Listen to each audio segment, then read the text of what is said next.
Saludos, cordiales saludos a todos ustedes desde Canal 8, desde este canal tinerfeño y para todo el archipiélago, y desde el programa Directo al Objetivo, un programa de entrevistas.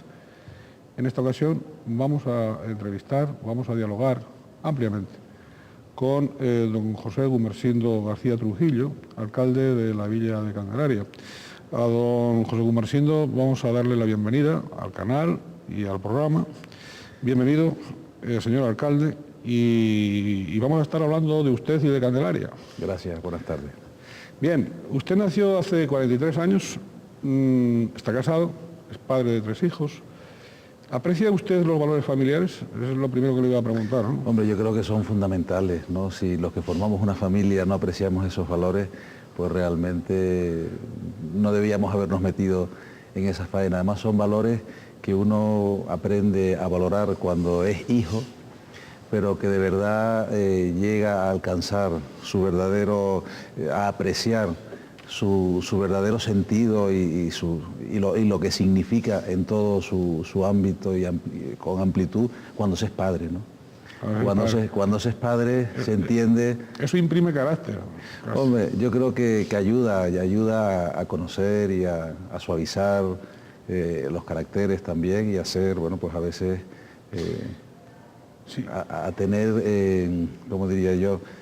A tener la fuerza suficiente para la decisión en los momentos que hace falta. Bien, y teniendo en cuenta esos valores, ¿hasta qué punto ha sido y es esa familia referencia de su propia vida personal y de su propia vida profesional? Hombre, yo creo que la familia actual, al final, hombre, el matrimonio y los hijos son el núcleo fundamental, pero nosotros venimos de otra familia y desde luego es la que te forma, la que te educa, es la de procedencia. La de origen. La de origen. La de origen, efectivamente. Entonces, bueno, yo nací en un pueblo donde pues mi abuelo y mi padre pues trabajaban, donde yo colaboraba desde pequeño pues en las empresas. Mi abuelo tenía un restaurante, en una época pues al principio, cuando yo era muy pequeño, en Candelaria se repartía el butano con una carretilla. Después más tarde se fueron los medios. ¿Tenían también el reparto del butano? Sí, en aquella época sí, bueno, y todavía. Entonces yo recuerdo pues como mi abuelo en una carretilla repartía, una carretilla que se usa en construcción ahora, que sigue siendo la misma carretilla. La misma carretilla. Era el único método y en la trasera de su casa estaba el depósito. Y había también pues en la calle de la Arena, justo en el callejón de Cartas, que está próximo a la Plaza de la Basílica, pues un antiguo surtidor que con esa manivela subían y bajaban. Efectivamente, entonces, bueno, son recuerdos de una época de hace no tanto tiempo, estamos hablando de hace 30 o 30 y pocos años, donde, bueno, pues todo ha cambiado y ya parece que ese tiempo nunca existió y que siempre se ha vivido, pues, de una manera, pues, casi como ahora.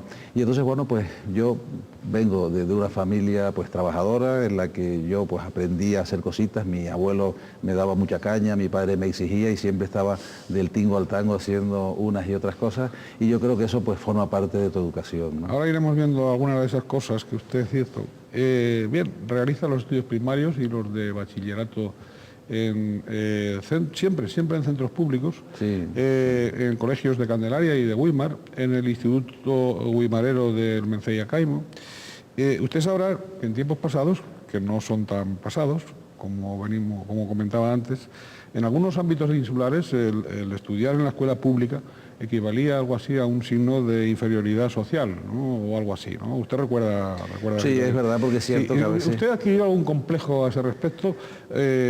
¿Cómo recuerda usted aquellas vivencias escolares? Porque yo creo que no cogió complejo por ir al colegio. Hombre, yo creo que ninguno. También es cierto que viviendo en Candelaria y en la zona no habían colegios privados. Claro. Por tanto, o tus padres te enviaban a La Laguna o a Santa Cruz, con lo cual pues tenías el problema de la carretera todos los días, y realmente pues mis padres entendieron que no era necesario que tuviera que asumir el sacrificio de ir por la carretera vieja diariamente, efectivamente, o tener que vivir en un internado o en casa de un familiar cuando podía hacerlo en la proximidad. Yo les agradezco desde luego esa decisión porque me permitió crecer con gente de la zona y conocer pues el ambiente de Güímar y Candelaria. Más tarde, bueno, en aquella época el bachillerato solo existía el Instituto de Güímar. Ahora mismo en Candelaria tenemos 2 institutos, con lo cual, bueno, pues ya se ve la evolución, pero para mí era una satisfacción. Sí que íbamos en guagua de Candelaria a Güímar, pero era un paseo de 10 o 12 kilómetros, y ahora pues ves a aquellos chicos que iban contigo al instituto, pues ya son adultos y padres, la mayoría, ¿no? Y madres, lógicamente.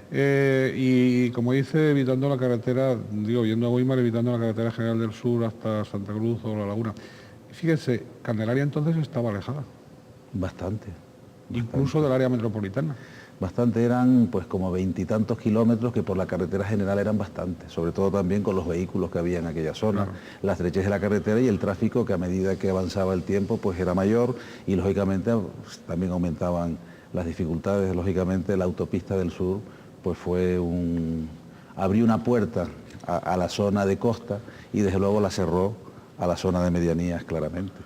Y ahora aunque demos un salto, luego volveremos al pasado, aunque demos un salto al futuro, ahora con el proyecto ese del tren y todo esto, me parece que no están muy satisfechos por Candelaria, ¿no? Hombre, nosotros desde luego el proyecto inicial del que tuvimos conocimiento al principio, pues nos parecía un auténtico disparate.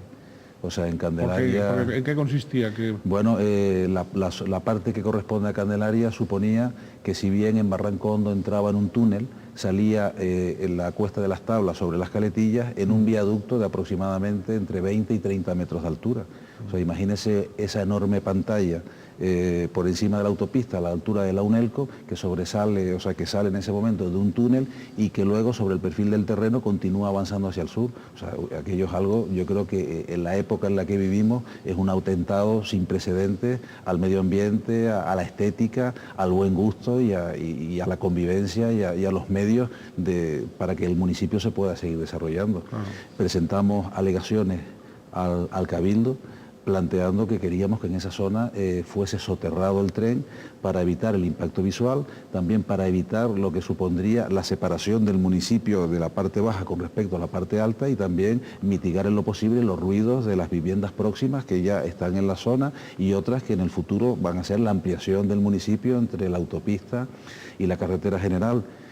No sé exactamente cuál ha sido el destino de esas alegaciones, porque sí sé que el Cabildo en un pleno pasado ya las trató, no nos ha llegado directamente el acuerdo para saber en profundidad en qué ha quedado, pero desde luego si no se han atendido en los términos que lo estábamos planteando, pues lo estudiaremos porque no estamos dispuestos a que el municipio se divida, a que cada 5, 8 o 10 minutos que pase un tren por esa zona tenga que haber un paso a nivel con barreras que haga parar el tráfico dentro de Candelaria, porque en esta época eso no tiene sentido. Si bien hay que favorecer el desarrollo del sur y yo creo que el tren podría ser una infraestructura interesante, entiendo que hay que estudiarlo debidamente y atender las necesidades de cada municipio, porque cuando se habla del interés de la isla de Tenerife, el interés de la isla de Tenerife no es el interés de Santa Cruz y del sur, es el interés de cada uno de los municipios que forman la isla, y con la suma de esos intereses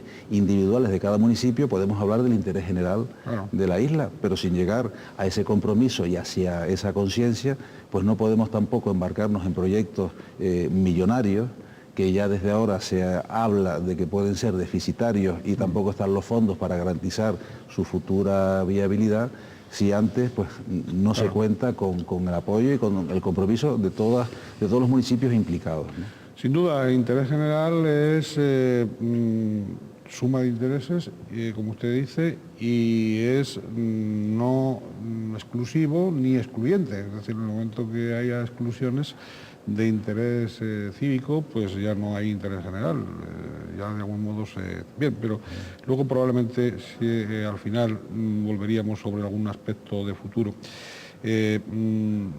Digamos que desde muy joven, vamos a volver al pasado suyo, desde muy joven practica usted el baloncesto, de entrada en el Güímar y en las categorías inferiores del Canarias, más tarde en la segunda división nacional con los equipos del UNELCO Tenerife, Cisneros, Luther King y en el Candelaria, ¿no? Inicialmente el deporte le sustrajo a usted mucho tiempo en perjuicio del dedicado a los libros, por ejemplo. La verdad que a mí me gustaba más el deporte que estudiar. Como a casi todo el mundo, ¿no? Yo en Weimar me inicié en el baloncesto, en una cancha próxima a donde vivía mi abuela, que tenía su domicilio, mi abuela paterna, cerca del ayuntamiento de Weimar, donde el edificio de Telefónica, que está justo por debajo, ahí había una cancha que llamábamos la cancha de la Flecha, en la calle Tafetana, y ahí me inicié, y bueno, me quedaba muy cerquita, y al final el baloncesto, aunque no era excesivamente bueno, pero me defendía allí en el ámbito local, pero me apasionaba, a mí me gustaba muchísimo el deporte, y era el arma que mis padres y mi abuela empleaban para obligarme a que aprobase, si o apruebas o no vas a baloncesto, y eso me obligaba pues a aprobar, aunque fuese raspado, para no quedarme hasta la evaluación siguiente por las tardes sin poder salir, ¿no? Está bien. Es decir, aparte de eso, que es un valor, ¿qué le ha aportado a usted el baloncesto y si lamenta algo de esa afición que ha confesado ya, ha reconocido que apasionante en su caso? Sí, para mí es apasionante. Es decir, ¿le ha aportado algunos principios? ¿Le ha aportado, no sé, disciplina, sentido de equipo? ¿Qué le ha aportado? Yo creo que sí, yo creo que el deporte en general, sea lo que sea, enriquece. Enriquece cuando se tiene la suerte, como en mi caso, de compartirlo con gente, con buena gente, con buenos entrenadores, con personas que veían en el deporte un elemento para pasar el tiempo, para entretener, y que luego sin darte cuenta, pues efectivamente te va formando en otros ámbitos, ¿no? Te hace hacer amigos, te enseña a compartir, te enseña a ser disciplinado, porque a veces te mandan a dar 10 vueltas o 20 vueltas o subir una pendiente y tienes que llegar hasta arriba sin pararte y ya estás con ganas de pararte casi desde que empiezas. A saber, bueno, pues respetar, a saber ganar, a saber perder, a saber afrontar situaciones de tensión, situaciones difíciles, y un poco pues a pensar muchas veces cómo establecer una estrategia para conseguir pues la victoria, ¿no? En el deporte pues se intenta ganar siempre, pero no siempre se consigue. Y intentarlo, bueno, por los métodos que crees que deben ser los correctos, porque al final el deporte puede ser extrapolado a la vida misma, ¿no? O sea, un poco yo puedo decir que los compañeros, muchos chicos y con los que jugaba baloncesto, tengo la imagen de aquella época en la que jugaba y compartía con ellos pues ese entretenimiento, y los que eran buenos, serios, entrenaban y no sé qué, hoy siguen siéndolo exactamente igual. Los que eran un poco más informales, bueno, pues no iban tanto, un poco más bromistas, más no sé qué, bueno, pues las personalidades siguen estando, sí, y con lo cual al que conocí con 15 o 18 años lo veo ahora con 43 y sé más o menos cómo es, sin haber estado pendiente ni haber tenido ese contacto durante tanto tiempo, ¿no? Oiga, ¿se fomentan hoy debidamente, suficientemente, las actividades deportivas en nuestras ciudades, en nuestros barrios de Tenerife y en Candelaria concretamente? Hombre, yo creo que en general los responsables políticos lo intentan, ¿no? Nosotros en Candelaria sí que hemos intentado pues fomentar mucho el deporte. O sea, ahora mismo hay 2 escuelas municipales de fútbol, una en Barranco Hondo, otra en Candelaria, que aglutinan pues en total pues casi 30 equipos de categorías inferiores, lo cual supone, bueno, pues que casi 500 niños puedan estar haciendo deporte en este momento. Hemos tenido la suerte de ahora mismo contar con buenas instalaciones en Candelaria, acogiéndonos al plan de campos de fútbol del Cabildo. Se le puso césped artificial al de toda la vida, y además se incluyó otro de fútbol 7, los cuales ahora tienen una actividad tremenda. O sea, ese cambio, esa mejora en los campos ha hecho que más niños todavía quieran practicarlo. Y ahora mismo en Barranco Hondo estamos haciendo también un campo de fútbol de césped artificial que ya existía de tierra, y ampliándolo con otro de fútbol 7, ¿no? Para intentar que esos chicos puedan hacer deporte. Luego tenemos las escuelas deportivas municipales con disciplinas desde las más conocidas de voleibol, baloncesto, fútbol sala, hasta otras de nueva incorporación como es la cama elástica. Tenemos una escuela de cama elástica donde... Eso es novedoso, ¿no? Muy novedoso, donde chicos de Candelaria de 10 y 11 años ya han participado en campeonatos nacionales obteniendo, bueno, pues discretos cuartos, quintos, sextos puestos, y donde se está incorporando pues distintas actividades nuevas que a lo mejor antes no se conocían, y donde pues hemos tenido la suerte de contar con profesionales que conocen pues estas materias y que van introduciendo a los chicos en esos ámbitos, ¿no? El fomento, desde luego, de todo ese tipo de instalaciones, de actividades, supone también rescatar a los muchachos pues de tantos riesgos, de tantos peligros, de tantas soledades y de tantos percances como también pueden tener. Es decir, no hay imagen más lamentable que ver un grupo de muchachos con las manos sobre manos sin saber qué hacer, ¿no? Porque ese no saber qué hacer ya sabemos en qué puede acabar. ¿En qué ¿no? puede terminar? Que puede terminar. Por cierto, ¿en Candelaria tienen problemas de droga o no? Sí, sí. No hay. Desgraciadamente sí. ¿Pero de muchachos de la propia Candelaria o de gente que va? Hombre, Candelaria ha sufrido una explosión demográfica importante. En menos de 10 años hemos duplicado la población de derecho, pero sin embargo la población de hecho pues sigue siendo mucho mayor. Ahora mismo de 20.500 personas censadas viven más de 25 y en verano superamos los 30.000. Eso quiere decir que, bueno, que ha venido mucha gente de fuera, que gente que en general pues supone ahora mismo la mayor proporción de conflictos familiares, que normalmente se traducen en hijos con ciertas dificultades y que a veces terminan teniendo pues vinculaciones con temas de drogodependencia. Desde el ayuntamiento estamos trabajando en actividades de prevención, también para aquellos que ya están en situaciones un poco difíciles, intentar pues rescatarlos.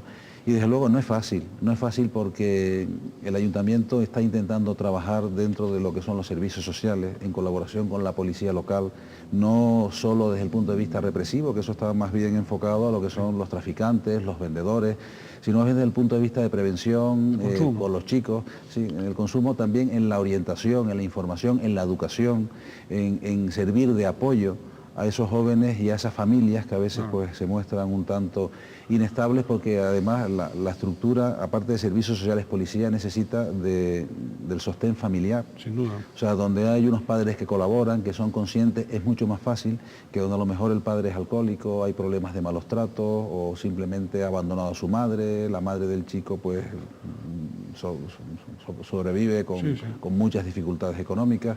Entonces al final es que tienes que afrontar el problema desde muchos puntos de vista, ¿no? Desde el punto de vista del empleo, de la vivienda, de intentar dar estabilidad a esa familia, porque al final el chico lo que es producto de una dificultad social en la que se desenvuelve y que le ha abocado a ese ámbito y que hay que combatir. Me decía que en Candelaria, pues sí, desgraciadamente sí, lo estamos intentando combatir. Y recibir tantas personas cada año, pues hace que tengamos que hacer un esfuerzo cada vez mayor para poder intentar ir aliviando, suavizando y mejorando esa situación. Por tanto, la prevención se hace tan importante y la práctica del deporte, que es quizás lo que nos llevó a esto, se hace prioritaria. Y actividades culturales y otras actividades culturales, ofertas culturales, ¿no? De todo tipo, ¿no? De todo tipo, pero el deporte es algo que educa, educa sobre todo sin darse cuenta. O sea, el joven o el chico o la chica se crea unos criterios, unas formas de afrontar diferentes cosas sin darse cuenta, simplemente pues yendo a diario a practicar la gimnasia rítmica, el fútbol, el baloncesto, lo que sea, bueno, pues se va creando unos hábitos, unas costumbres, unas amistades, que sin darse cuenta, cuando se da cuenta, bueno, pues está formado y ya sabe decir que no a determinadas cosas. Por eso hay que empezarlo desde pequeñito e intentar que cale muy hondo, ¿no? Bien, hace 21 años obtiene usted el título de diplomado en Ciencias Empresariales por la Universidad de La Laguna. Y aunque usted ha diversificado sus trabajos, no solo compatibilizados con el deporte, sino ha diversificado sus trabajos, ¿le ha satisfecho, porque usted como profesión se presenta como empleado de banca, ¿no? Sí. Es decir, ¿le ha satisfecho ese tipo de profesión, ¿no? Bueno, yo probé una posición en el año 76, en aquel momento entré en el Banco Exterior de España, y bueno, sí que me gusta, ¿no? Sí, me gustaba, a mí me gustaban los números, el tema de la empresa, además, bueno, pues mientras estudiaba pues hacía también alguna práctica con mi abuelo, y bueno, me gustaba ese mundo. El trabajo de banca, pues, en fin, como profesión, no es muy creativo, pero realmente me permitía el compatibilizar ese trabajo con otras actividades por las tardes en las que participaba en los negocios en la familiares. actividad, exacto, de los negocios familiares, y bueno, me permitía el compatibilizarlo, con lo cual para mí era una situación estable y de comodidad, ¿no? Claro, le saco a colación esto, aparte de porque forma parte de su profesión, como diplomado de empresariales, etcétera, porque conocido su carácter y en la creencia de que los bancos en general pues dejan bastante que desear, sobre todo en atenciones de carácter social. No, vamos, tenía curiosidad por plantearle, pues aquí, en la intimidad del Canal 8. Estamos solos los dos, Estamos ¿no? solos, es decir, en esa intimidad, cómo compatibilizaba usted sus convicciones hondamente sociales, por cierto, sus inquietudes hondamente sociales, con ese funcionamiento en general de ese tipo de otras instituciones, que yo no voy a demonizar, ni mucho menos, pero que se dice que no tienen alma, ¿no? Entonces a usted, pero claro, ya casi como que me ha contestado antes, ¿no? Y, o sea, era una especie de tránsito de momento, ¿no? Bueno, todos tenemos que tener un trabajo. Claro. Y procuramos que sea un trabajo, bueno, pues digno, lo mejor remunerado y que se adapte pues a las necesidades pues familiares y de todo tipo, ¿no? En aquel momento pues tuve la oportunidad de plantearme y luego pues por esa compatibilidad con otras actividades pues me vino bien. Más tarde, cuando ya pues tuve la inquietud política, pues también me permitía pues el tener las tardes libres, lo cual en este caso era necesario. No, yo se lo digo sobre todo, no sin ningún ánimo perverso. Se lo digo sobre todo porque usted, que estaba al tanto de los números y sabía de las grandes ganancias que generalmente tienen ese tipo de instituciones, después viendo las necesidades sociales tan cercanas y siendo usted sensible a ellas, pues tenía que estar, algunas veces pensaría que algunos de los millones entonces de pesetas en su época de banco, ahora serían de euros, pues podrían ir destinados a esas necesidades sociales que no siempre... Hombre, sin duda, ese pensamiento siempre lo tenemos, ¿no? Lo que pasa es que no solo cuando se oyen las ganancias de los bancos, sino a veces en temas que a uno le duele más, porque al fin el banco es propiedad de muchos accionistas, aunque algunos mayoritarios pues se llevan mayor número de ganancias, pero bueno, cuando uno obtiene el rendimiento a su inversión y a su trabajo, bueno, pues es suyo. Pero a mí me duele mucho más cuando se gastan muchos miles de millones por parte de determinadas administraciones en cosas que al final uno no ve el beneficio, y sí que esas personas o sí esas administraciones sí que tienen la obligación de gastarlo mucho mejor de lo que muchas veces se hace, ¿no?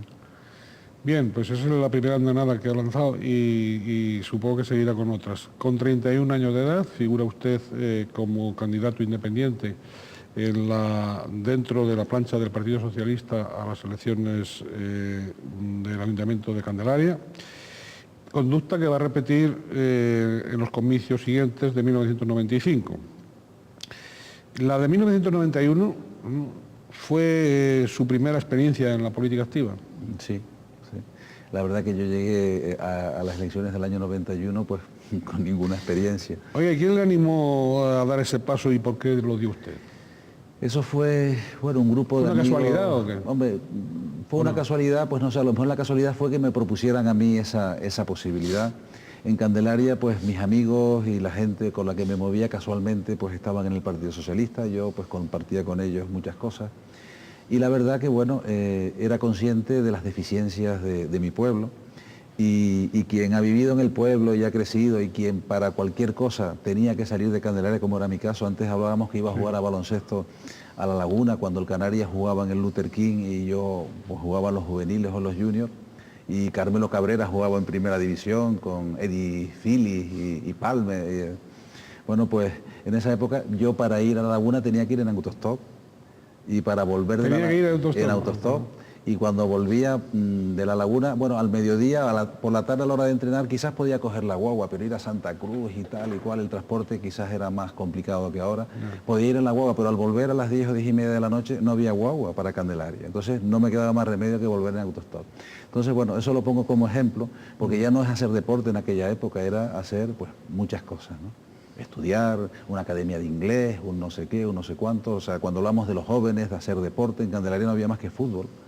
Cuando estamos hablando de de mi época joven. Y cuando llega el año 91, bueno, pues uno empieza a recordar pues momentos de la juventud, de la infancia, y ves la situación en la que está el pueblo y un poco te mete en el gusanillo y dices tú, pues caramba, ahora es el momento de intentar que esto mejore, de que cambie. Y bueno, me plantean esa posibilidad. El grupo de personas que conforman la candidatura, muchos de ellos son independientes, 3 de aquellas personas todavía son concejales conmigo en el ayuntamiento. Y bueno, pues empezamos... Dijo que sí y ya está, sí, ¿no? dije que sí y me metí en esa historia 2 meses antes de las elecciones. Sí, ya. Mire, por cierto, en su etapa juvenil, ¿cómo vivió usted la transición democrática? Hombre, pues un poco desinformado, ¿no? Sin demasiado interés. O sea, preocupado porque cuando se produjo el 23F yo estaba en la escuela de empresariales por fuera y oíamos aquello y fue cuando un poco empezamos a tomar conciencia de lo que era la democracia. En aquel momento, porque hasta ese entonces, bueno, cuando Franco murió yo tenía 15 años, veíamos aquello pues con cierta naturalidad y luego es cuando empiezas un poco a conocer la verdadera historia de lo que ha sido pues el franquismo, porque en aquel momento se hablaba de 40 años de paz, tú veías la televisión y bueno, y tampoco interpretabas demasiado en torno a eso. Bueno, en mi casa pues el tema no se tocaba mucho. No, se tocaba en muy pocas casas, ¿no cree usted? Se tocaba en muy pocas casas. Y cuando se tocaba porque si bien, con sordina. Mi padre te daba algún consejo, mi abuelo, bueno, pues había tenido una juventud un poco más movida en ese sentido, pero llegado a este punto, pues el hombre estaba muy prudente de todas estas cosas y desde luego yo creo que a partir de eso, del 23F es cuando te das cuenta de lo importante que era la democracia que se había alcanzado y de lo que se podía perder, ¿no? Yo creo que aquel momento para mí marcó un instante en el que hasta ese instante pues habías vivido un poco pues alejado y muy alegre sin valorar realmente lo que había sido ese momento, ¿no? Oiga, confírmemelo, pero creo que en 1996, justo coincidiendo con la derrota en las urnas de Felipe González, del Partido Socialista, sí, es cuando usted decide afiliarse al Partido Socialista. Sí. Hasta entonces había estado como independiente. Sí. ¿Esa decisión fue un simple gesto simbólico o quería dar a entender algo más? Hombre, la verdad que... Fue así. Hombre, yo quería rebelarme en contra de aquel resultado, de alguna forma, y fortalecer las convicciones que me habían llevado a presentarme y que en ese momento pues quería reforzar. O sea, yo creo que yo me metí en política un poco por amistad, por intuición, por oportunidad, por criterios políticos también, pero un poco porque mis amigos estaban en el Partido Socialista, porque lo que hacían los socialistas en aquel momento pues me gustaba más que lo que hacían los otros, sin tener una verdadera conciencia política porque nunca había estado metido en política, la había visto un poco desde fuera. ¿Qué ocurre? Que después, en el 96, después de haber visto lo que pasó y de ser consciente de que el Partido Socialista hizo cosas mal, que hubo gente en la cárcel porque se lo merecía y que las elecciones realmente se pudieron perder merecidamente y que teníamos que empezar y partir de nuevo desde otro planteamiento, pero yo sí quería reafirmar mis convicciones porque después de esos 5 años de experiencia política, sobre todo en el ámbito municipal, pero donde ya empiezas a conocerlo por dentro, donde empiezas a saber quiénes en el Partido Socialista, quién es el Partido Popular, quién es Coalición Canaria, empiezas a saber cómo son otros partidos, en ese momento pues digo, es que estoy en el partido que ahora que conozco lo que hay, ahora que conozco el menú de partidos que adornan la política canaria o la política candelariera, pues es que estoy en el que hubiera querido estar. Entonces, pues en ese momento, digo, pues ahora que estamos mal, que hemos perdido, que todo el mundo nos critica y dice que somos unos golfos, unos gamberros, unos ladrones, pues yo creo que tenemos que sacar la cabeza y empezar a cambiar las cosas. Y yo, desde mi punto pequeñito en Candelaria y con otros compañeros, también concejales independientes, pues que nos afiliamos en ese momento para empezar a rehacer lo que creíamos que era nuestra obligación, ya digo, en este pequeño punto que era Candelaria sin más pretensiones. Muy bien, es un gesto además bonito, que inclinen la cabeza a los que tengan que inclinarla, no aquellos a los que se les adjudiquen infamias y no tienen por qué inclinar la cabeza. Encabeza usted la candidatura del Partido Socialista Canario PSOE al Ayuntamiento Candelariero en 1999. Pero no alcanzaría la alcaldía hasta julio del 2002, 2001, perdón, tras la dimisión de Rodolfo Afonso, por 8 votos de su grupo, 5 abstenciones y 4 votos en contra, ¿no? Yo le pediría, así brevemente, que primero resuma, por favor, primero la tarea opositora, aquellos 5 años de oposición, y después le voy a pedir que nos comente algo del quehacer de alcalde solo entre los años 2001 y 2003, ¿no? Desde el 2001 al 2003, ¿no? Que fue esos 2 años de alcalde. Bueno, vamos primero con la tarea opositora. Ya anticipa usted antes que por lo menos empezó a vivir cómo funcionaba cada partido o cómo actuaba cada partido, más o menos. Sí, hombre, una vez metido en política ya empiezas a ver las cosas por dentro, claro. Y empiezas a analizarlas y a ver realmente cómo son. Entonces, bueno, yo me sentí satisfecho y orgulloso de estar en el Partido Socialista, cosa que sigo manteniendo, y a partir de ese momento, bueno, pues estábamos en la oposición. Me presenté la primera vez en el 91, y accedí a la alcaldía en el 2001, sí. Fueron 10 años en los que la gran parte estuvieron totalmente en la oposición, y bueno, yo creo que en la oposición también se aprende a saber cómo no te debes comportar en algunas cosas, viendo al gobierno que en aquel momento pues tiene la responsabilidad. También aprendes cosas positivas del gobierno que está en ese momento, porque bueno, también te enseña. Y yo tengo que decir que bueno, si algunos compañeros y yo no dejamos la política en esos 10 años y seguimos luchando y trabajando desde la oposición, fue precisamente por el maltrato que recibíamos desde el gobierno municipal. ¿No los trataban bien? ¿No había diálogo, por ejemplo? Hombre, no había diálogo, había resentimiento, había intento de humillación en algunos casos. O sea, nosotros íbamos al ayuntamiento y no nos dejaban hacer una fotocopia. Cuando cogías... ¿Cómo hacen eso? Bueno, pues desgraciadamente era así, estamos hablando del año 94, 95, cuando íbamos a hacer un escrito en una máquina de escribir que ya no utilizaban los funcionarios, que estaban en un rincón porque ya cada uno tenía su ordenador, pues nos decían que no podíamos utilizarlo.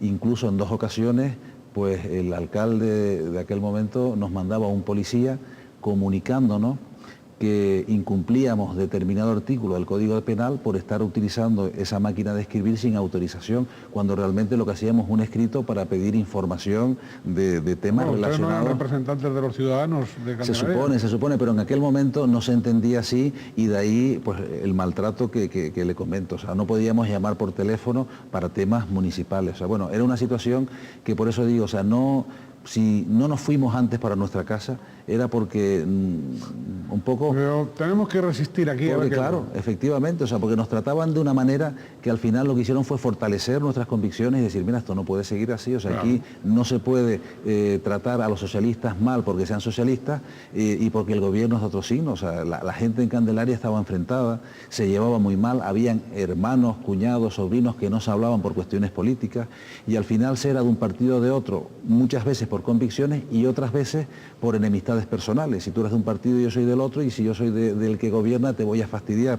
Y no solo lo hacía ATI con los socialistas, que fueron los que gobernaron durante más tiempo. Yo entiendo que también en alguna época socialista pues se pudo producir situaciones a la inversa. Claro. Por tanto, al final éramos todos responsables y nosotros pues tuvimos que sufrir esa época negra de oposición. Oiga, en Candelaria. ¿Y usted que ahora es alcalde, cómo trata la oposición usted ahora? Hombre, yo entiendo que ahora... ¿Trata mejor o no? Yo eso lo intentamos, por supuesto, cuando ¿Pueden acceder a una máquina de escribir? Pueden hacer fotocopias, pueden hacer llamadas de teléfono. No tenemos desgraciadamente un local para cederles para que puedan hacer su actividad de oposición, pero sí saben, porque ya se los hemos expresado en el Pleno cuando nos han pedido el local, que lo que sí tienen es la sala de reuniones y cualquier dependencia que necesiten, comunicándolo con unas horas de antelación para poder permitirles el uso si tienen reuniones, si tienen que ver expedientes, si tienen que hacer cualquier cosa. Y de hecho, cuando piden expedientes se les facilita en el menor plazo de tiempo posible. De todas maneras, señor alcalde, si usted me lo permite, una sugerencia, búsqueles un huequito donde sea, de local, búsqueles un huequito. Lo estamos intentando. Lo que ocurre es que desde que hemos trasladado al ayuntamiento en el año 98, pues bueno, el ayuntamiento es muy bonito, es muy amplio, pero se ha quedado pequeño. Claro. O sea, y hemos tenido que habilitar la sala de banderas, donde se reciben a las autoridades, por ejemplo. Hay 2 concejales, que uno lleva comercio y turismo y una concejala que lleva educación y participación ciudadana, que están compartiendo mesa. en otro sitio que se destinaba a archivo, hemos tenido que introducir 3 mesas para poder desarrollar los trabajos de las personas que vienen con los convenios del Servicio Canario de Empleo. Entonces, claro, y así puedo comentar pues que la oficina técnica en este momento no tiene espacio para desarrollar su trabajo. Entonces, lógicamente, pues no podemos facilitar un espacio permanente a la oposición como sería nuestro deseo, pero sí nuestra predisposición a colaborar y a facilitarle los medios cuando sea necesario, ¿no? Muy bien.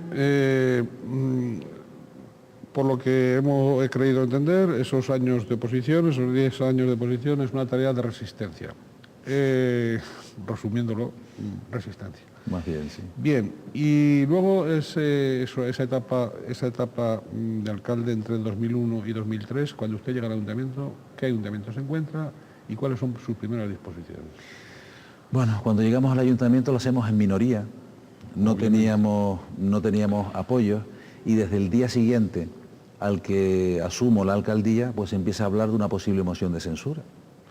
Sí, porque ustedes tenían 8 votos y la oposición, los otros dos grupos tenían 9. Tenían 9, efectivamente, y el que nosotros accediésemos a la alcaldía en el 2001 fue un producto de que un pacto de alcaldía compartido al final no fraguó cuando tuvo que producirse el relevo. Y por desavenencias entre los partidos del pacto, cuando llega el momento de producirse ese relevo, bueno, pues el alcalde del momento dimite, y en la elección de nuevo alcalde, al no encontrar acuerdo entre ellos, pues nosotros, por ser la fuerza más votada, asumimos esa alcaldía.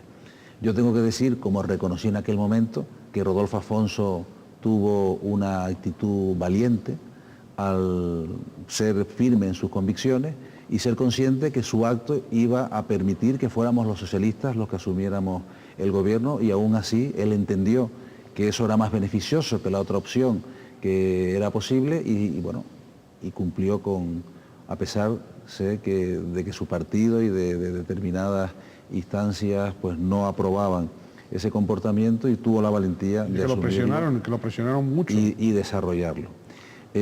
Bueno, se planteó la posible moción de censura al día siguiente.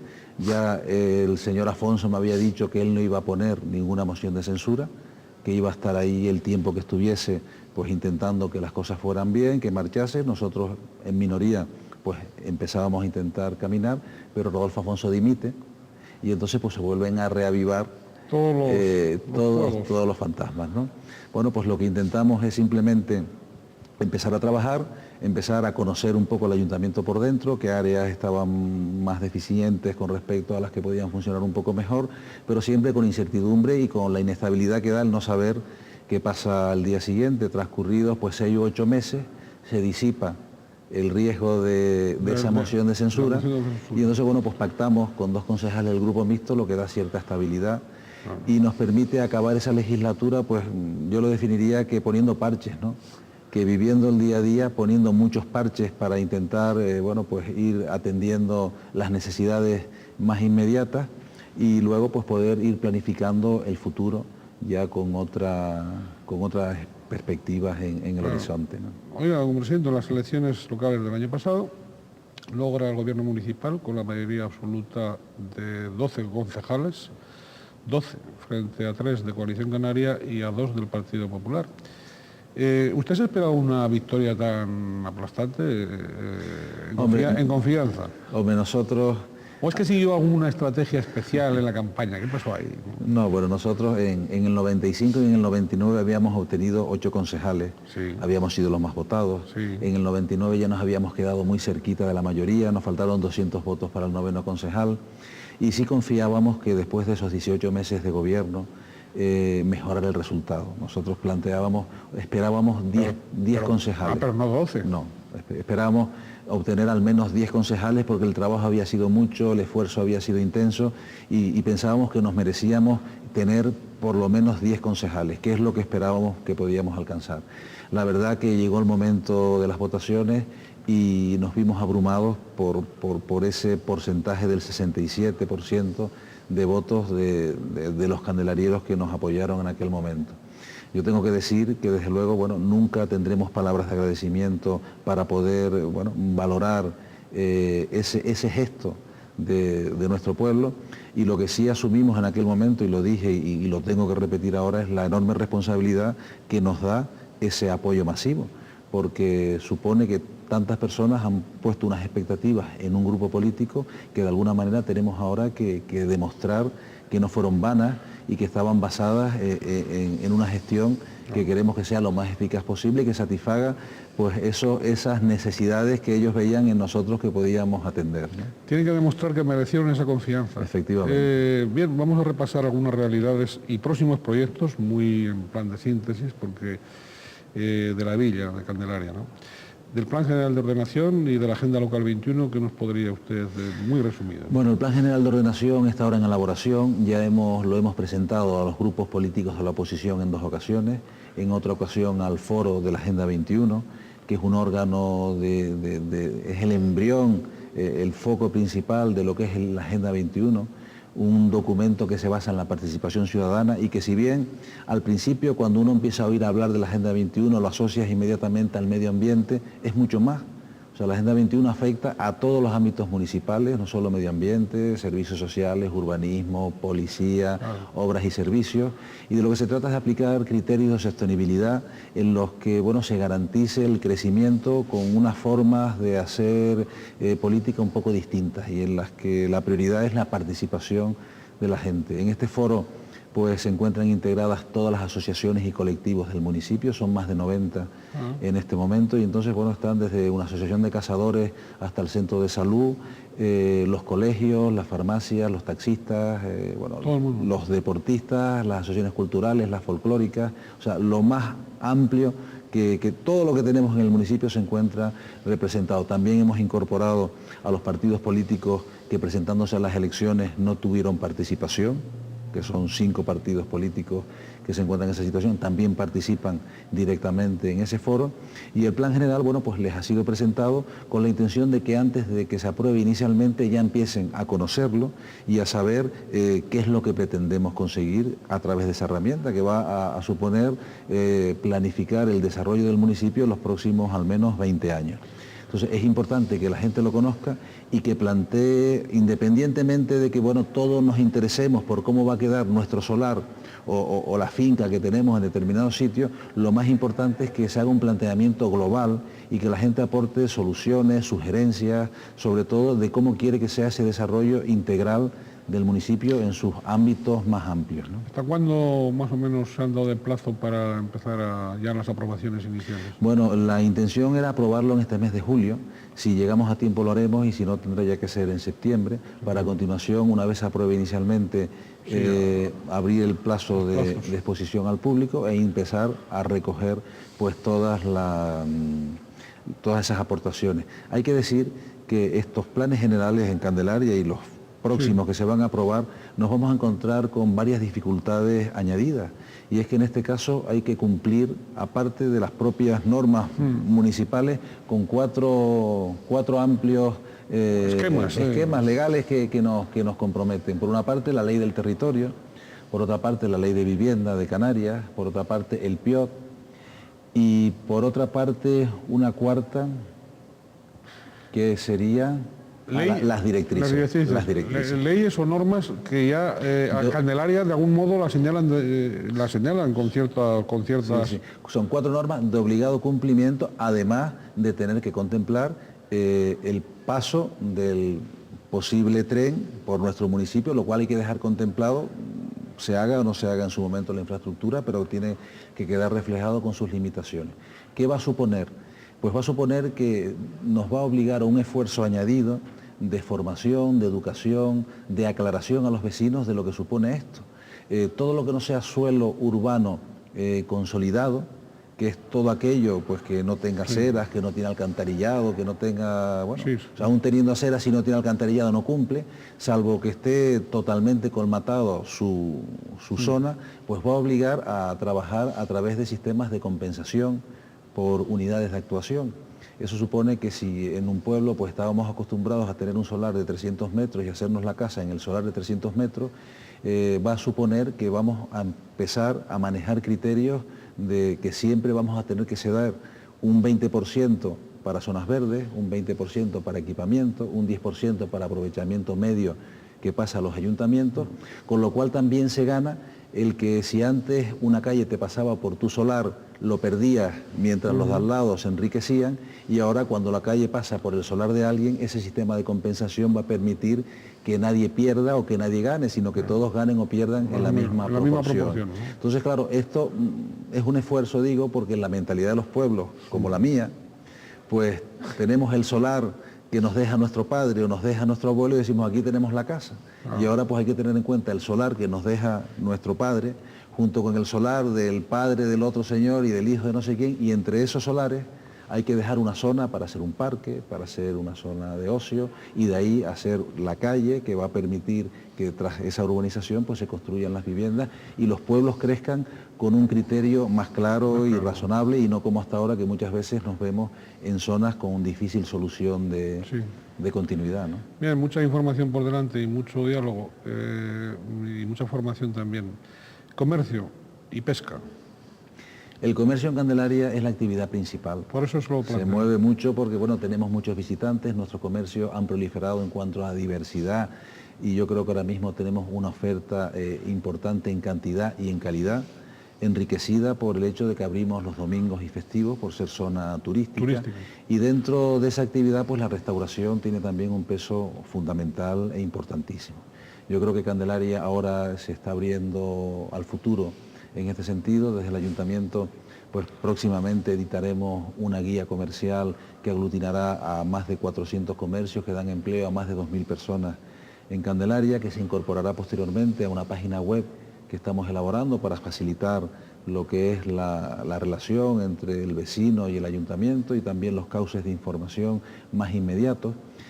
Y bueno, pues es el pilar fundamental de lo que es el municipio, ¿no? Y en esa línea también estamos trabajando para crear criterios de calidad que poder asignar a los distintos establecimientos que quieran acogerse de forma objetiva y que resulten distintivos de entre el sector, porque hemos detectado tras diferentes estudios que a veces en muchos comercios o restaurantes se carecen de los elementos más básicos, a veces por falta de información, otras veces las menos pues por un poco de dejadez, y yo creo que el tener ese conocimiento nos va a permitir ahora poner en marcha algún proyecto de información y asesoramiento que fortalezca así la actividad de estos comerciantes y de estos empresarios, para que vean que desde el ayuntamiento, bueno, no solo cobramos las licencias de apertura o cobramos la ocupación de la calle, sino que también nos preocupamos porque esos negocios puedan mejorar y prosperar, pero puedan prosperar desde la calidad. Es fundamental, sí, es fundamental. Yo es que a veces resultan anécdotas que bueno, que uno aprende, ¿no? O sea, dentro de estos convenios que se hacen con el Servicio Canario de Empleo, pues hemos intentado hacer diferentes estudios de los que comentaba antes. Entonces, bueno, pues con una farmacéutica, personas expertas tituladas en temas de comercio, empresariales, pues empezamos a hacer visitas para ver un poco los aspectos sanitarios, los aspectos de atención al público, un poco ver la orientación y el conocimiento que tenía los responsables en principio de los bares y restaurantes, y bueno, y en el estudio final nos comentaban cosas como que iban a un restaurante, se sentaban en la mesa, veían cómo era la atención, y luego bueno, pues se identificaban y les daban unas indicaciones, les decían que si querían participar, si querían algunas nociones, tal y bueno. Entonces bueno, pues ellas les decían que cómo era posible que en esas mesas, pues cuando se sentaban los clientes, pues por qué no les ponían pues algún mantelito, alguna cosa que bueno, esas mesas en las que siempre pues se come directamente encima, pues daba una sensación pues que no era todo lo higiénica deseable. Y entonces la respuesta de este hombre es que dice, mira, los que vienen, la mayoría son turistas y esos no van a volver. Entonces, ¿para qué vamos a estar gastándonos el dinero en los manteles, ¿no? Entonces, claro, afortunadamente eso no ocurre en la mayoría de los casos, pero un poco te ayuda a comprender la mentalidad de algunas personas. Entonces, eso requiere pues un esfuerzo. Y en eso estamos trabajando conjuntamente con el Cabildo, que yo creo que tiene alguna iniciativa en este sentido interesante, como unos cursos de iniciación para corregir determinados errores, etcétera, Sí. ¿no? Vamos a ver, pesca, comentaba, ¿hay alguna iniciamiento? Que afecta a los pescadores, el varadero, el poder mejorar un depósito de gasoil que necesitan en unas condiciones de mayor seguridad para poder repostar directamente, y también lo que son los pantalanes para poder, bueno, pues tener sus barcos en mejores condiciones y el poder acceder a ellos. Entonces estamos negociando por una parte con la Consejería, que ya nos ha confirmado que va a iniciar estas obras de remodelación, y luego en el ámbito deportivo, que hay muchas embarcaciones deportivas, de lo que se trata es de aprovechar ese refugio en la parte no utilizada por los pescadores, para que a través de del mismo proyecto, pero financiado bien por la Consejería de Obras Públicas o bien por el Cabildo, con quien estamos en negociaciones, pues poder utilizar y racionalizar el uso interno de la instalación, para que, bueno, ya que tenemos esa instalación, sacarle todo el rendimiento posible. Educación y cultura. Antes me comentabas de que hoy Candelaria tiene 2 institutos de enseñanzas medias, ¿no?, de bachillerato. ¿Qué proyectos o realidades mediáticas? Bueno, en educación estamos trabajando para poner a disposición de la Consejería la ampliación, o sea, suelo para la ampliación de algunos centros. ¿Ustedes también les ayudan a los estudiantes universitarios? Bueno, nosotros las ayudas que tenemos enfocadas a la educación, hemos implantado los libros gratuitos en primaria y en secundaria, en la enseñanza secundaria obligatoria en la ESO. Hemos firmado convenios con los institutos y los centros de primaria por 4 años, en los que los libros se mantienen durante ese tiempo, y el ayuntamiento además durante cada año da 6 euros por cada alumno al centro para la reposición de los libros que involuntariamente pueden resultar dañados, y para algunas actividades complementarias que desarrollen en el centro, ya que, bueno, lo que son los padres directamente quienes, en caso de un maltrato del material, se comprometen a reponerlo. Para los estudiantes universitarios lo que existen ya luego son ayudas en función de sus ingresos, principalmente para el transporte, para quienes tienen que desplazarse fuera del municipio, a quienes subvencionamos con un importe anual de 36.000 pesetas. Ya, ¿y matrículas todavía no? Bueno, ¿matrículas en la universidad se refiere? Sí. No, en principio matrículas en la universidad no. Los ceñimos al transporte y a la ayuda de los libros. ¿Hay alguna otra cuestión de tipo educativo o cultural que tenga en marcha o que vaya a poner? Bueno, cultural son muchas las actividades que se desarrollan en Candelaria. Pero alguna en fin, que bueno, ahora sobresalga, mismo nuestra fijación está en intentar crear una instalación que pueda acoger a la danza, a la música y al teatro que se desarrolla en Candelaria en un mismo edificio. Yo es que quizás no quiero no quiero mencionar la palabra auditorio, porque puede dar sensación equivocada de lo que pretendemos, pero realmente de lo que se trata es de un edificio, un teatro, un centro con un salón de actos amplio que acoja un mínimo de 800 o 1.000 personas, teniendo en cuenta el futuro crecimiento del municipio, y que pueda concentrar estas instalaciones anexas donde se desarrolle la actividad, y luego, bueno, pues tener un sitio digno donde poder disfrutar de todas ellas. Hay que tener en cuenta que Candelaria tiene 2 bandas de música, tiene como 10 agrupaciones folclóricas, tiene un grupo de teatro, tiene inquietud por la cultura. Nuestra gente tiene mucha inquietud por los temas culturales, y es una pena ver cómo recientemente clausurábamos el curso de la escuela de danza, y 150 niñas, en su mayoría niñas, aunque había algunos niños también participaban, pues el salón de actos del centro cultural se quedaba pequeño porque caben 200 personas, y solo los padres de los niños son 300, ¿no? Entonces la verdad que a veces, bueno, son situaciones incómodas que te hacen ver la necesidad de mejorar y de ofrecer otras condiciones para el desarrollo de estas actividades. Renglón de sanidad, ¿qué es eso que he oído de las camitas de salud? Me llama la atención. ¿De las? Camitas de salud, ¿qué es eso? Caminatas de salud. Caminatas de salud. Bueno, pues eso es un proyecto que puso en marcha Caminatas de salud. Sí, la concejal de Sanidad, Gloria Estupiñán, que es médico y conoce un poco lo que conviene a las personas a partir de cierta edad, y entonces, bueno, pues hicimos un proyecto con un monitor enfocado a personas mayores, en las cuales, pues desde muy temprano se le hace, pues, unos recorridos por el municipio, donde hacen unas tablas de gimnasia al tiempo que caminan, que en otros casos descansan, en otros casos charlan, y aunque el recorrido suele ser por la avenida, Sí. pues en ocasiones también hacen excursiones a otras zonas del municipio, intentando pues dar agilidad y un poco movimiento a estas personas mayores que a veces, si no se obligan en grupo o son incentivadas pues por alguna persona, pues muchas veces les cuesta hacerlo, ¿no? Y se ha descubierto ¿sí? que tras una caminata de ese tipo, pues los índices de diabetes para aquellos que padecen esa enfermedad disminuyen hasta niveles totalmente normales, ¿no? Por eso pues se recomienda, además con una base pues real y que hemos podido comprobar en estas experiencias. Sí, servicios sociales, bueno, funciona el Centro Integral de Rehabilitación, ¿no? Sí. También funciona el Centro Arcoiris, tienen ustedes otras instalaciones.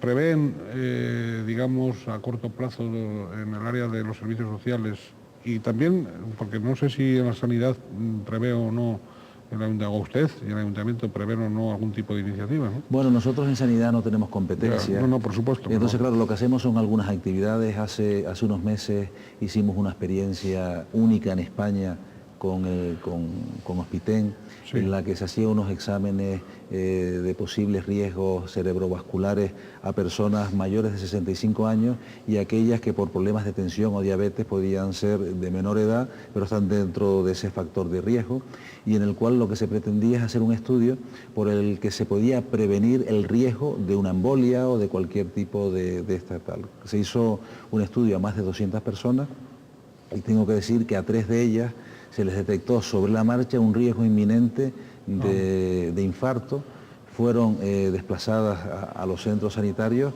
y se previno pues el que pudieran tener pues una embolia o un colapso con cierta proximidad a la fecha en la que se hizo esta prueba, ¿no? Bien, se nos va el tiempo, y hay tantas cosas que yo quería preguntarle que bueno, que se quedan en el tintero, que habrá que hacerlo para una próxima entrevista, pero hombre, sí que quería plantearle un poco eso del Plan Europeo Bordón, en qué consiste, y que hablara de 3 cosas: de las viviendas sociales, de este Plan Europeo Bordón, relacionado con las fiestas y tradiciones, y la policía local, la seguridad y la policía local. Esos tres puntos, con ruego de brevedad. Claro, bueno, el Bordón es un proyecto europeo dentro de lo que es la iniciativa Interreg 3B, en la que está Canarias, donde con ciudades de Portugal, Francia y otras de la península, entre ellas Andújar y Lorca, pues vamos a crear una red de ciudades marianas. Bien. Con el fin de fortalecer pues, nuestras estructuras, los medios para recibir a estos visitantes y darnos a conocer también en el ámbito más amplio posible, para, si es posible, pues crear un circuito de peregrinación, de visitas, y aprovechar pues, este movimiento para mejorar el comercio y otras infraestructuras y servicios de cada municipio. En el caso de la policía local tenemos previsto convocar 10 nuevas plazas de agentes de policía. Hace año y medio, 2 años, ya se sacaron a concurso, se ocuparon 11, pero sigue siendo insuficiente. Y entonces, bueno, vamos a hacer un esfuerzo desde el ayuntamiento para completar esa policía local, el mismo esfuerzo que estamos solicitando a la subdelegación del gobierno, quien ya nos ha anunciado que, bueno, que para el próximo año va a aumentar la plantilla de la Guardia Civil de Candelaria en 8 efectivos, lo que esperamos que pueda ampliarse un poquito más en años siguientes, para intentar pues, mantener un equilibrio entre Policía Local y Guardia Civil y continuar colaborando como hemos hecho en los últimos meses, donde a través de reuniones semanales entre los representantes de los 2 cuerpos, pues nos ha permitido hacer actuaciones muy interesantes en Candelaria, de controles, de entrada en sitios dudosos, con una eficacia muy alta en cuanto a la consecución de los objetivos que se habían marcado, lo cual, bueno, pues redunda en garantizar la seguridad dentro de lo que es el municipio. Viviendas sociales. Viviendas sociales es una apuesta y un compromiso electoral importante que para nosotros es de lo más fundamental, y que vamos a canalizar a través de la Sociedad Municipal de Viviendas, y que está ahora mismo en trámite de formalización. Ya ha transcurrido el periodo de información pública. Estamos con los trámites de inscripciones, de cesión por parte del ayuntamiento a la empresa de algunas propiedades para que inicie su actividad, y esperamos a finales del próximo año o primer semestre de 2006, pues poder tener ya las primeras promociones de vivienda en sus diferentes posibilidades, desde el régimen de alquiler para aquellas familias pues, de menos recursos hasta el régimen general o especial, dependiendo de los ingresos de cada unidad familiar. ¿Usted percibe la cooperación del Cabildo y la cooperación del Gobierno de Canarias con el Ayuntamiento de Candelaria, o por eso de que el grupo gobernante y usted, alcalde, son socialistas, no reciben igual trato del que esperaban? Hombre, nosotros, la aspiración de los municipios es que en lugar de tantos planes que hace el Cabildo o de tantos planes que hace el Gobierno autónomo, que nos den las competencias que creemos que nos corresponden y nos asignen los dineros que nos correspondan también por población o por los distintos parámetros que quieran poner en práctica para que seamos los municipios quienes decidamos cuáles son nuestras prioridades. Yo tengo que valorar muy positivamente algunas campañas de las que hace el Cabildo, bien de campos de fútbol, bien de pabellones polideportivos, bien de piscinas, pero realmente los municipios en cuanto a planes nos acogemos a todos, pero no siempre marcan la prioridad del municipio. Si tenemos los medios, pues los vamos encauzando en aquellas prioridades que entendemos que son más necesarias. Yo abogaría porque las instituciones mayores de las islas pues deleguen en los ayuntamientos los dineros necesarios y que no se pueden dirigir los servicios sociales de cada municipio desde una institución insular, donde nos recortan los presupuestos, donde a veces no se sabe bien cuáles son nuestras necesidades y donde tenemos que un poquito estar mendigando. Yo tengo que decir que con el grupo de gobierno en el Cabildo la relación personal es buenísima. O sea, Ricardo Melchor tiene un trato conmigo muy cordial, es una persona a la que le tengo aprecio, pero realmente a la hora de conseguir lo que necesito no obtengo lo que creo que nos corresponde.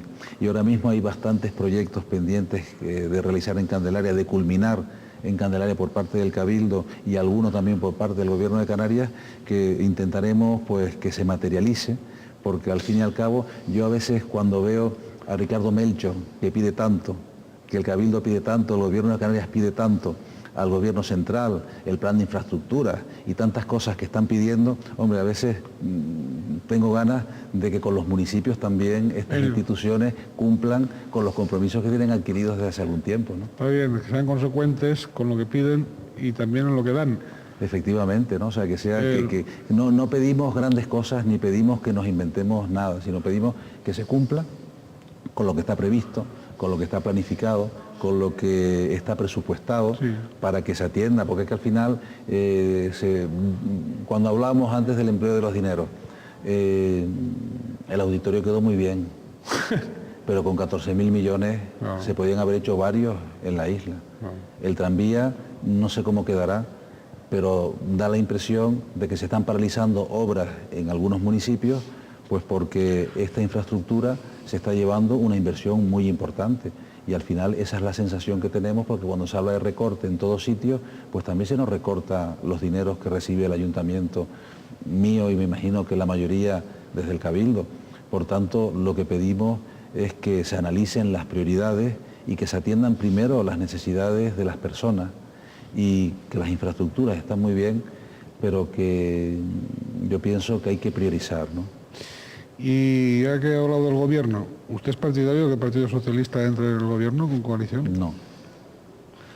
Yo soy claramente contrario, porque yo creo que Coalición Canaria fue la más votada en las pasadas elecciones, decidió hacer el pacto con el Partido Popular y yo pienso que es un gobierno que está en entredicho, un gobierno que no lo está haciendo bien, y yo pienso que el Partido Socialista tiene que asumir el papel de oposición que le otorgaron las urnas en aquel momento, mantener una línea coherente con lo que ha sido su situación hasta ahora e intentar ganar las elecciones en el año 2007, siendo consecuente con lo que ha venido realizando en estos últimos años.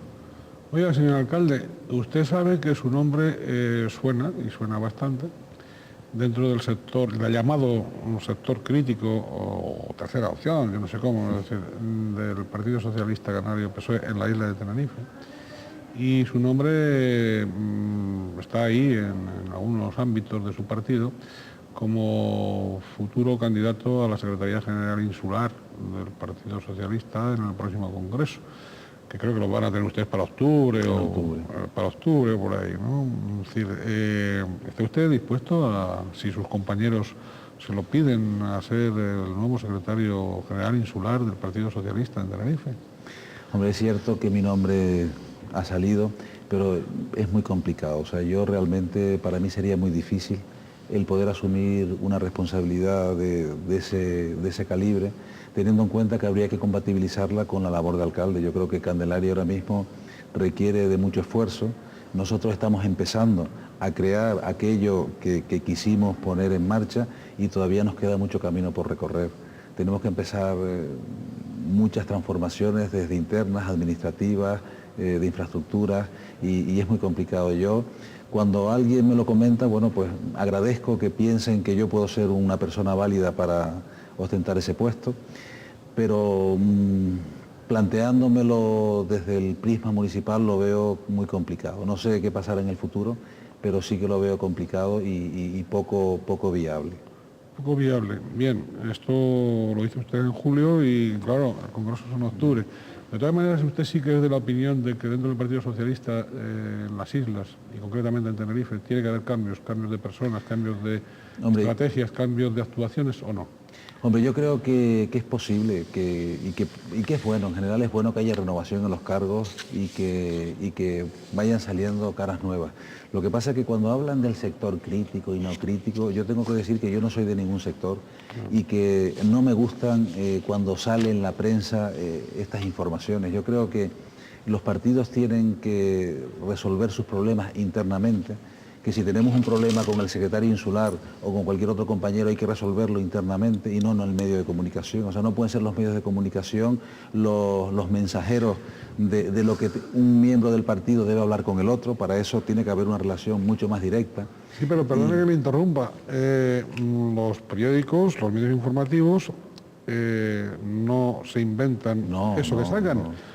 Por lo tanto, tendrían que empezar por las propias fuentes de su propio partido. Sí, sí, efectivamente. A explicar esto que es razonable. Pero no es una crítica al medio, es una crítica a quien da esa información al medio, claro, y que lanza el mensaje a través de un medio de comunicación en lugar de hacerlo directamente. Además, yo creo que si yo tengo una visión de Santiago Pérez de un político honesto, trabajador y que lleva muchos años en donde está y que siempre ha mantenido firmes sus convicciones y yo creo que eso hay que valorarlo. Por tanto, si no se quiere que Santiago continúe, lo que habrá que hacer es no votarle en octubre y ya está.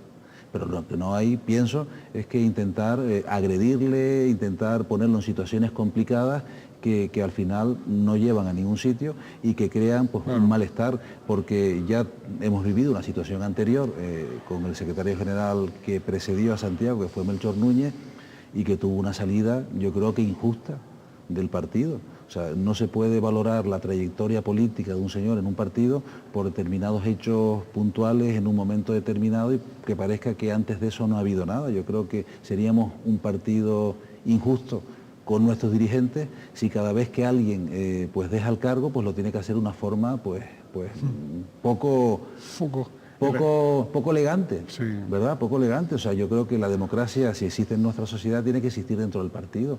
Y a Santiago, si en su momento no se le reelige, si se presenta, pues simplemente lo que habrá es que no votarle, votar a otra alternativa, si convence más. Pero bueno, que eso es normal, no pasa absolutamente nada y no hay que encarnizar las cosas en contra de absolutamente nadie. Muy bien, lo del otro día de la designación de compromisarios al Congreso Federal fue un aviso a Santiago Pérez, porque parece ser que de los 10 compromisarios se decía que 9 no eran, digamos, de su línea y solo uno. O sea, fue como una especie de aviso, ¿no? Aunque también dijeron que el sector de usted había pactado con ambos lados. ¿Eso es así o qué? No, yo creo que tal como se planteó la votación de delegados al Congreso Federal... Además usted no estaba. No estaba porque justamente ya tenía un compromiso en esas fechas mucho... No se lo reprocho, ¿no? No, pero muy anterior... Lo digo como dato periodístico, Sí, no estaba. Pero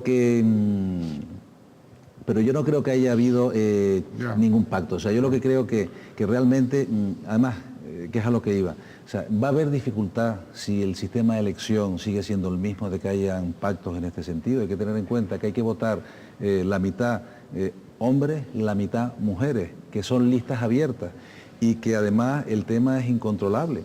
O sea, si cuando en el año 2000 José Luis Rodríguez Zapatero fue elegido secretario general, hubiera visto una lista cerrada, hubiera habido un control sobre los votos de los delegados, no hubiera salido José Luis Rodríguez Zapatero. Hubiera salido Bono.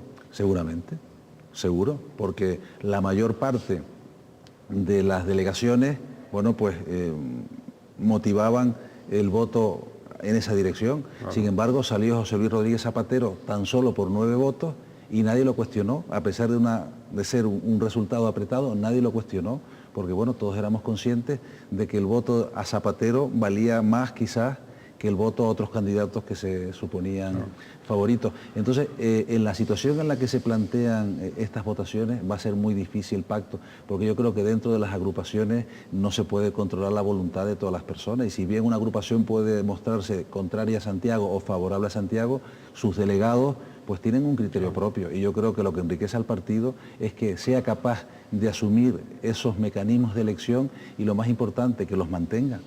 Porque si se hacen las primarias y no se respetan, o se votan en listas abiertas y después cuando interesa se cambia, pues entonces vamos mal encaminados. Para ese viaje no se necesitan alforjas, ¿no? Algo así. Bien, hemos llegado al final, nos hemos pasado el tiempo. ¿Usted quiere agregar algo más, señor alcalde?